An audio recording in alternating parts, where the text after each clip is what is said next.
Are you serious now, guys? Are you serious? You should be seriously serious. I'm so serious I can't find an ink pen. What? Now I have. Does it work? Yes. Okay. Guys, welcome to the Coming Apocalypse. I'm Pastor Paul Begley, and we do have some very crazy information here. The water event. We've heard Mike from the world talk about it a lot. And matter of fact, this tomorrow night's Thursday night with Mike from around the world, we're going to be talking about a water event that's coming to Arizona, certainly into the desert areas of the Southwest. Well, we've had it, and it's not just the deserts in the Southwest, but it's deserts around the world. I'm going to tell you about this. It's incredible information that is taking place. But first, let's put a quick shout out, if we could, right now for 3harmfulfoods.com/Paul. That's 3harmfulfoods.com/Paul. We live in the most advanced era in human history, and there have never been more medical breakthroughs than there are right now. So why are millions of Americans more unhealthy and overweight than they've ever been? According to the U.S. board certified physicians and expert nutritionist, Dr. Amy Lee, one of the main reasons is three harmful foods that are being passed off as health foods all over the country.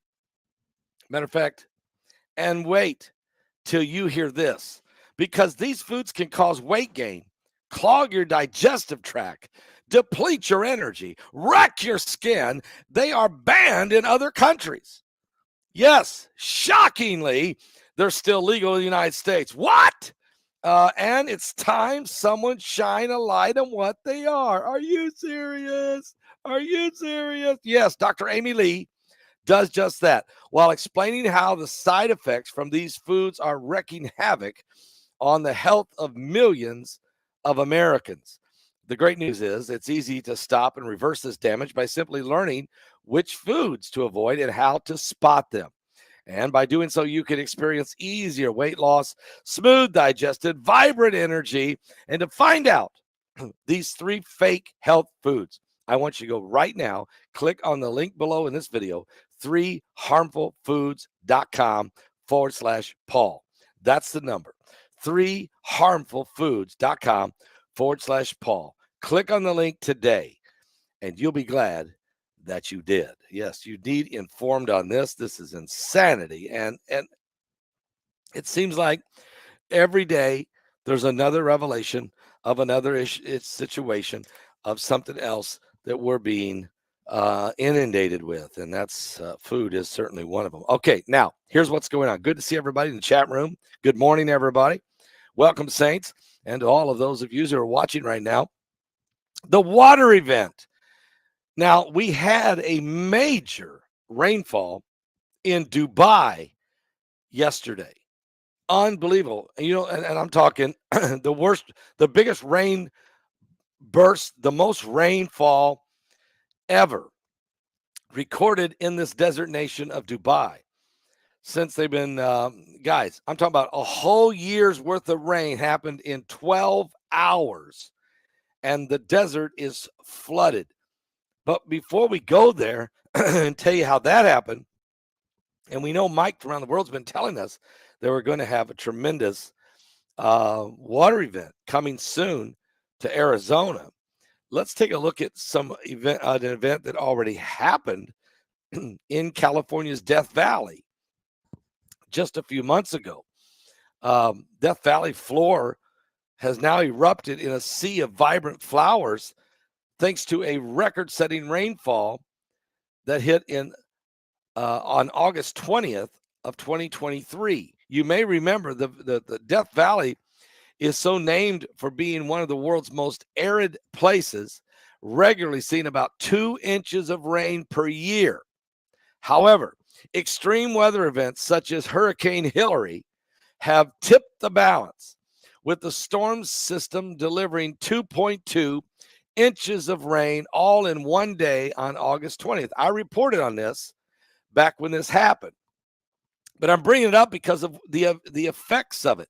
Months after Hillary's path of destruction, you remember Hurricane Hillary, which saw mudslides and flooding and power outages all across Southern California. February's atmospheric river dumped another 1.5 additional inches of rain in Death Valley. So that's 3.7 inches of rain in 6 months when they only get 2 inches a year. Are you serious? But wait, there's more. These conditions culminated in one of the most impressive wildflower seasons since 2016, with an estimated tens of thousands of acres blossoming at once. Despite the striking display, the National Park Service has not declared a super bloom this year, although it is insane. The term originated in the 1990s, but the botanists are disagreeing on this definition because of this large-scale blooms of wildflowers species. This is the most they've ever seen in history, and that's because it is the result of the most incredible rainfall that Death Valley has ever seen. And it was certainly an incredible water event. Now, it doesn't stop there, guys. It doesn't stop there, because what we have found out is that an incredible last night in Dubai, we had this insane rain, the pain, and Dubai, in the desert. I've been through the desert on a horse with no name, and then in Dubai, I got caught in the rain, because in the desert, you won't remember your name because it keeps coming down and there is a pain. And no.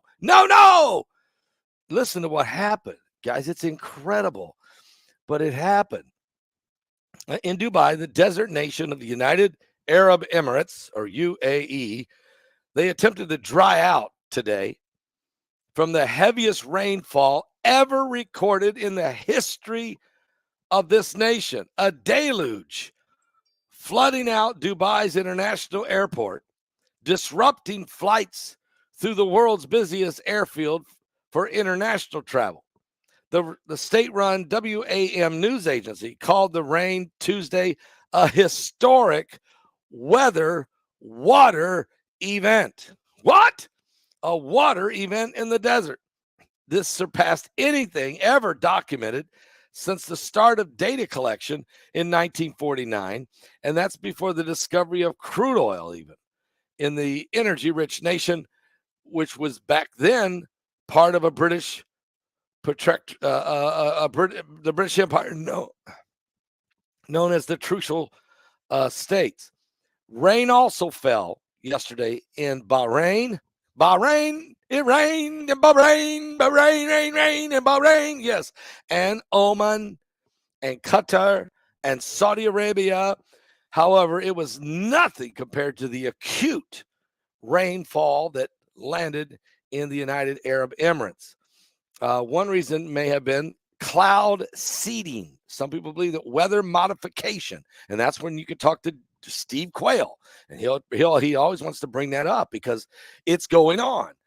Well, was it cloud seeding trying to create rain in the desert, in which small planes operated by government fly through clouds, burning special salt flares? Those flares can increase precipitation. Wait a minute, they don't do that, Begley. That's a conspiracy theory. UAE's admitting they do that. Did that cause this? They don't think so. But several reports quoted meteorologists in the National Center for Meteorology as saying they flew 6 or 7 cloud seeding flights before the rains. Flight tracking data analyzed by the Associated Press showed one aircraft was flying in that area, with the UAE's cloud seeding efforts flew around the country on Monday, not 6 or 7, one, and it didn't fly over that area. But the National and English language state-linked newspapers in Dubai have quoted anonymous officials at the center today saying that no cloud seeding took place at all on Tuesday without acknowledging any earlier flights. So they're saying, no. There was no seeding going on Tuesday that caused this rain. There is no reports of airplanes, small planes seeding at all, except there is one report that one plane did on Monday, but it was a different part of the country. So the UAE, which heavily relies on energy-hungry desalination plants to provide water, conduct cloud seeding in part to increase its dwindling limited groundwater. Scientists also say climate change, in general, is responsible for more intense and more frequent extreme storms, droughts, floods, and wildfires around the world. So the rain began, soaking the sands and the roadways of Dubai with rain, according to the meteorological data collected in Dubai's International Airport. The storms intensified around 9 a.m. yesterday morning, continued throughout the entire day, dumping more rain and hail onto the already overwhelmed city. By the end of Tuesday, 5.59 inches of rain fell in one day in a 24-hour period in Dubai. Dubai sees an average of 3.73 inches a year. This was 5.59 inches in one day, causing massive flooding, disruption of air travel, completely runways in the airport underwater, cars stuck. One guy died. He drowned on the freeway. The water rose so high it went up to the people's half their windows in their cars on the freeways there in Dubai, and just insane. Even the water went all the way up to the terminals of the airport. They had never seen anything like this. They had there was no way to prepare for the runoff because they weren't prepared for this kind of rain, and thus they'd never seen anything like this in the history of that nation. My question is, are they lying to us by saying that they did not seed the clouds? I mean, I remember when I first reported about seeding of clouds, I was called a conspiracy theorist. There was a loon. I mean, off your rocker, a carnival barker. I mean, all those kinds of things, because we simply said, look, guys, there's weather modification going on. China does it. We knew we were doing it. We knew other countries may do it. But we were called conspiracy theorists for even bringing it up. As a matter of fact, now here we are, 15 years after I started talking about it, admitting that we're doing it globally, and then wondering why we're having these changes, these atmospheric rivers, and these changes in weather patterns. Quit blaming cow farts. Don't do that to the cattle. Quit blaming tailpipes. Stop blaming mankind for everything. Quit saying it. Don't blame us for just because we drive an SUV or because somebody turns their air condition down to 70 at night. Don't be upset. The truth is, the whole world needs to chill out. And sometimes you need a little rain. I never promised you a rose garden along with the sunshine. You need a little bit of rain sometimes, right? But not 5.59 inches of rain in one day in a nation that never gets more than 3 inches of rain a year. We need Mike from around the world to help us understand. See, here's what I believe. I believe they're messing with the weather. They're seeding the clouds. There's we know about HARP. We've known about HARP forever. There's been all kinds of experimental weather warfare and weather modification been going on for some time now. But we do have a gravitational pull on this earth from a binary system somewhere. We do have the Earth tilting on its axis, coming closer and closer and closer and closer. And I'm just reading some scientific reports just the other day of an eventual pole shift. The Bible says it in the book of Isaiah, the 24th chapter of Isaiah says there will be a pole shift. Can I read one verse? If you go to the book of Isaiah, and I think he's a pretty good prophet. I mean, he told us that there was going to be a Messiah born in the town of Bethlehem. He hit that one right. He also told us that could a nation be born in one day? Speaking of the nation of Israel, he got that right. Matter of fact, he's got every prophecy right. And in Isaiah chapter 24, he says this is going to happen. He says this is going to happen. Behold, Isaiah 24:1. Behold, the Lord maketh the earth empty, and maketh it waste, and turneth it upside down, and scattereth abroad the inhabitants thereof. And it shall be as with the people, so with the priest, as with the servant, so with his master, as with the maid, so with her mistress, as with the buyer, so with the seller. In other words, nobody's going to escape, the lenders and the borrowers. The land shall be utterly emptied and utterly spoiled, for the Lord has spoken this word. So the earth is going to be scattered. People are going to be scattered. The Lord's going to make the earth empty. He is going to make it, he's going to turn it upside down, a pole shift. And you read on, read the entire 24th chapter of the book of Isaiah.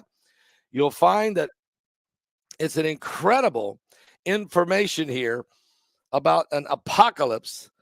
I call it Isaiah's apocalypse.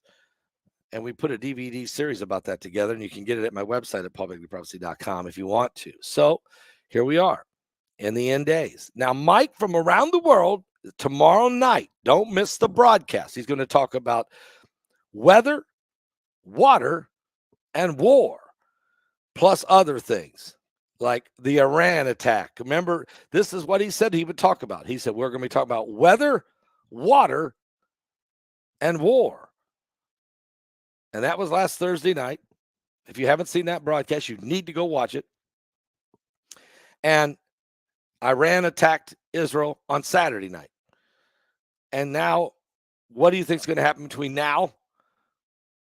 Is it possible that when Mike comes on the air next Thursday that we will be in World War III? Will Israel be attacking Iran tonight or tomorrow night? It's just important. It's tomorrow night's broadcast. Thank you, Scripture Reference. Tomorrow night's broadcast starts at 9 p.m. Eastern. 9 p.m. Eastern tomorrow night with Mike from around the world talking about weather, water, and war. You don't want to miss that. Get my book, Revelation 9:11. It's continuing to be number one new bestseller in the New Testament commentaries category on Amazon, which is unbelievable. It's been there since Easter, since March 31st. It's stayed number one there.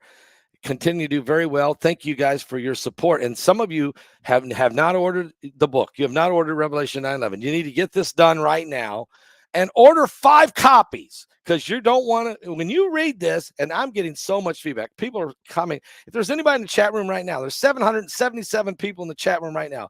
Have you gotten the book yet? And have you started reading yet? Make some comments here in the section, because I'm telling you, folks, get your 5 copies, because your 1 copy's for you. Give the other 4 away to people that you want to change their lives, that you want to, Christian people who are just clueless or not, they don't know what's going on. And then there's the people who are not saved, who wonder what's going on, but can't figure it out because they don't know the Bible. Pamela says, I have my book. All right. So it's just unbelievable. It's just unbelievable. Tamara says, I ordered 5. Thank you, Tamara Lafayette. And so it's incredible. And I've got people now that you can read the comments over at Amazon.com. Ryan Trogler says, yes, really great book, Pastor. And read the comments, because people are saying this. 2 years worth of work put into this one.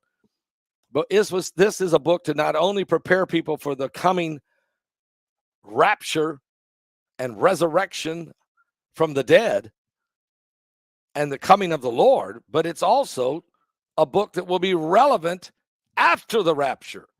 So it's relevant now to prepare people to understand what's going on, and it will also be relevant after, when people wonder why all hell has broke loose. Enjoy reading your comments over there. I'll be right back.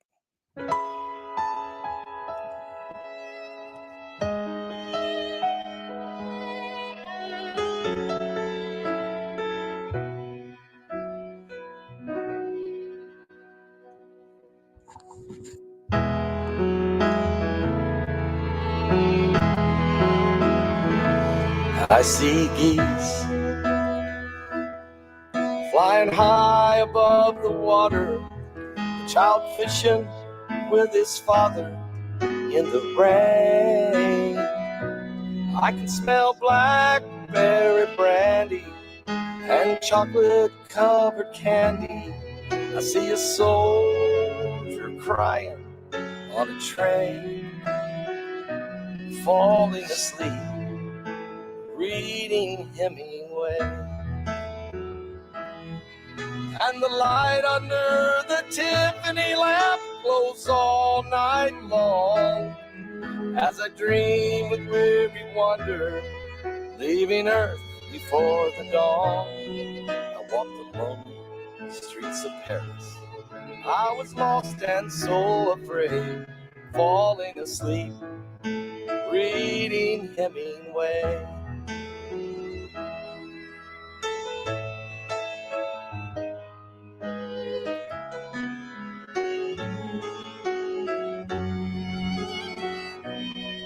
I feel the deepness of his weakness.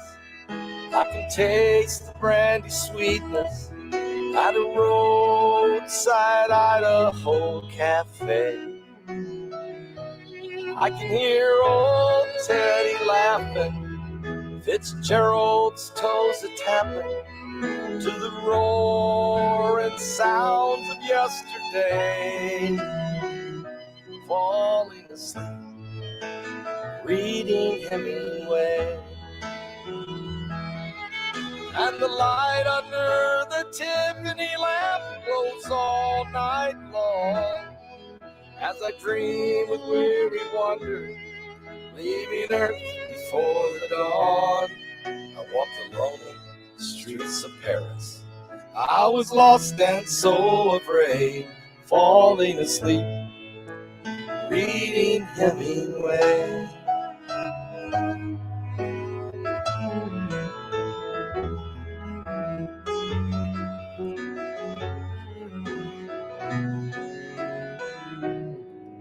And the light under the Tiffany lamp glows all night long, as I dream with weary wonder, leaving Earth before the dawn. I walk the lonely streets of Paris. I was lost and so afraid, falling asleep, reading Hemingway. And a shotgun blast echoed across the page, falling asleep, reading Hemingway.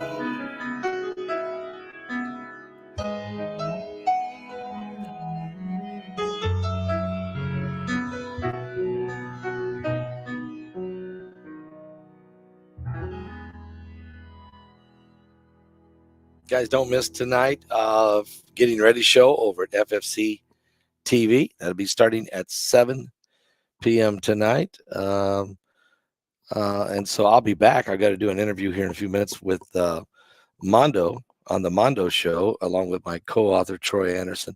We're going to be talking a little bit about the course of what's been happening in the Middle East and around the world.